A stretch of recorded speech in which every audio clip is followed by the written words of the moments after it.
ہمارا یہ جو دل ہے روزانہ 1,00,000 دفعہ دھڑکتا ہے. 1,00,000 دفعہ ہر انسان کا دل دھڑکتا ہے، اور 1,00,000 دفعہ دھڑکنے سے 10,000 لیٹر خون ہماری شریانوں میں ٹریول کرتا ہے روزانہ. اور ہماری شریانیں جو ہیں، وینز جو ہیں، ان کو اگر جوڑا جائے تو 1,00,000 کلومیٹر بنتی ہیں. 2.5 چکر پوری زمین کے بن جائیں ہر انسان کی شریانیں اگر جوڑی جائیں. ان ساری شریانوں میں جو خون ٹریول کرتا ہے دل کے ذریعے، کیا یہ خود بخود ہو رہا ہے؟ پھر اس کے بعد اس چیز کے اوپر غور کریں کہ ہمارے جو گردے ہیں روزانہ 25 دفعہ ڈائلیسس کرتے ہیں. ایک ڈائلیسس کی قیمت مارکیٹ میں تقریباً 3,500-4,000 روپے ہے. 4,000 کو آپ 25 سے ضرب دیں، 1,00,000 روپے کا کام ہمارے گردے مفت روزانہ کر رہے ہیں بغیر کسی تکلیف کے. ڈائلیسس کروانے کے لیے تو ٹائم دینا پڑتا ہے، تکلیف کاٹنی پڑتی ہے. یہ ہمارے گردے خود بخود چل رہے ہیں. کیا زمین و آسمان کی ساری مخلوقات مل کے جس بندے کے گردے فیل ہو جائیں وہ گردے چلا سکتی ہیں دوبارہ؟ یا دل فیل ہو جائے تو دل چلا سکتی ہیں؟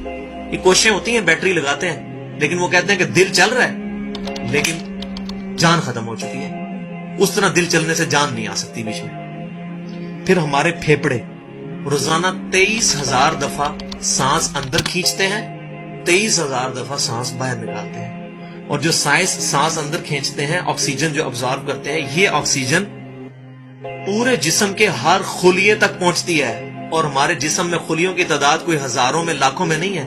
ایک انسان کے جسم میں 100 ٹریلین خلیے موجود ہیں.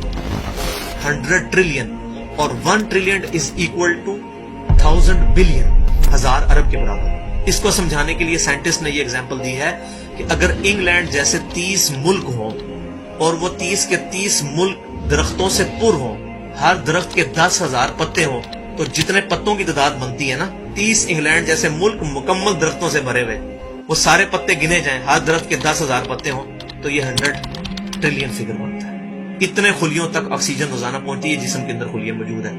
اور ہر خلیہ ایک پرفیکٹ فیکٹری ہے، پاور جنریشن پلانٹ اس کے اندر لگا ہوا ہے. وہ اپنی خوراک تیار کرتا ہے، ہر خلیہ اس تک آکسیجن پہنچتی ہے، خون کا نظام پہنچتا ہے. یہ سارے کا سارا کمپلیکس سسٹم کیا خود بخود ہو رہا ہے؟ زمین و آسمان کی ساری مخلوقات مل کے یہ کام نہیں کر سکتی، جس کے بارے میں ہمیں وہم ہو گیا شاید یہ خود بخود ہو رہا ہے. پھر اپنی آنکھوں کے اوپر غور کریں.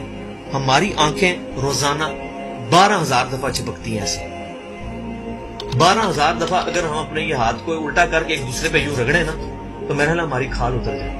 اس سے زیادہ نازک چیز ہماری آنکھ ہے.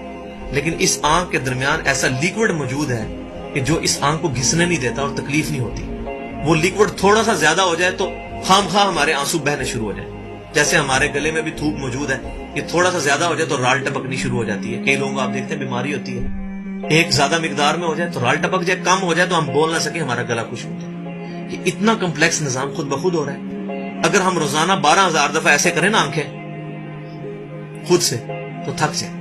لیکن یہ بلا ارادہ یہ ساری کی ساری چیزیں کسی کنٹرولنگ اتھارٹی نے اس کو ٹائنیسٹ ڈیٹیل تک کنٹرول کیا ہے کہ جو ہمارے اختیار سے باہر خود بخود ہماری آنکھیں چل رہی ہیں. جب کوئی خطرہ سامنے آتا ہے، اندھیری چلتی ہے، نہ چاہتے ہوئے خود بخود ہماری آنکھیں یوں بند ہو جاتی ہیں. پھر اس کے اوپر پلکوں کے اوپر بال ہیں، اور نہ صرف یہ بال، اپنے ناخنوں پر غور کریں. گوشت میں سے ناخن نکل رہے ہیں. یار گوشت کے اندر کون سا مٹیریل ہے جو یہ ناخن باہر نکال رہا ہے؟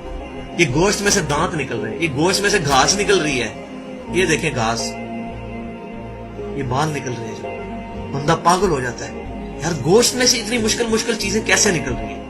اور ناخن ہمیں کاٹنے پڑتے ہیں لیکن دانت کاٹنے نہیں پڑتے. یہ ایک خاص مقدار پہ جا کے رک جاتے ہیں. یار دانتوں کا کوئی باپ ہے جو ان کو کہہ رہا ہے کہ اس کے بعد تم نے نہیں بڑھنا؟ سر کے بال بڑھتے ہیں لیکن یہ ہمارے یہ والے بال نہیں بڑھتے، ابرو کے بال نہیں بڑھتے. اس کو کون کنٹرول کر رہا ہے؟ یہ ساری کی ساری چیزیں کیا خود بخود ہو رہی ہیں؟ جو چیزیں بھائیوں کرنے سے نہیں ہو سکتی، انسان اپنی چیزیں خود کنٹرول نہیں کر سکتا، تو خود بخود وہ کیسے ہو رہی ہے؟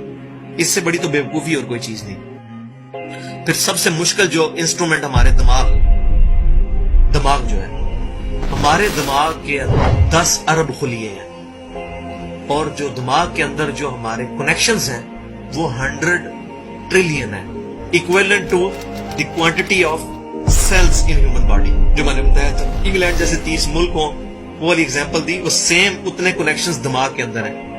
ہمارے دماغ کے اندر 1 منٹ کے اندر 10 لاکھ چین ریئیکشنز ہوتے ہیں جن کی وجہ سے دماغ کام کرتا ہے. ایک کنیکشن بھی ان 100